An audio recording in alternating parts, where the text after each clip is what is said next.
Hey guys, നിങ്ങളിത് കണ്ടോ? ഇത് എൻ്റെ എയർപോഡാണ്. നമ്മളെല്ലാവരുടെ എയർപോഡ്സ് ഉണ്ട്. പക്ഷേ ഇത് ഉപയോഗിക്കുന്നതിൻ്റെ ഒപ്പം അതിനെ ഡേർട്ടി മാറ്റിയിട്ട് നമ്മൾ ക്ലീനായി സൂക്ഷിക്കാൻ നിൽക്കണം. ഇതുണ്ടോ, ഞാൻ ഇതിപ്പോൾ ക്ലീൻ ചെയ്തിട്ട് കുറച്ച് നാളായി. ക്ലീൻ ചെയ്യാൻ എല്ലാവർക്കും മടിയാണ്. ഞാനപ്പോൾ നമ്മുടെ ഷെയ്നിന്ന് ഇതിൻ്റെ ഒരു ക്ലീൻ ചെയ്യണ ഒരു ടൂൾ കണ്ടുപിടിച്ചു. അപ്പോൾ എനിക്ക് നല്ല യൂസ്ഫുള്ളായി തോന്നി. അപ്പം അത് ഷെയർ ചെയ്യാമെന്ന് വിചാരിച്ചിട്ടാണ്. ഇതാണ് ആ ടൂൾ, നമ്മുടെ എയർപോഡ്സ് ക്ലീൻ ചെയ്യാനുള്ള ആ ടൂൾ. ഇതൊരു പെൻ പോലെയാണ്. കണ്ടു കഴിഞ്ഞാൽ നമ്മുടെ മസ്കാരയൊക്കെ പോലെ തോന്നും. പക്ഷേ ഇതിൻ്റെ ഓപ്പൺ ചെയ്ത് നോക്കുമ്പോഴാണ് ഇതിൻ്റെ സംഭവം വരാത്. ഇങ്ങനെയാണ് ഇതിൻ്റെ ഇത് വരുന്നത്. കണ്ടോ, ഒരു ബ്രഷ്, ചെറിയൊരു ബ്രഷ്, പിന്നെ ഒരു പിൻ പോയിൻറ്റ് പോലത്തെ ടോപ്പുണ്ട്.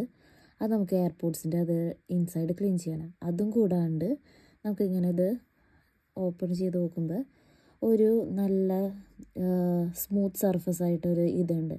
അത് നമുക്ക് ഇതിൻ്റെ ഉള്ളിലൊക്കെ ക്ലീൻ ചെയ്യാൻ വേണ്ടിയിട്ടാണ്. നല്ലൊരു യൂസ്ഫുൾ ടൂളല്ലേ.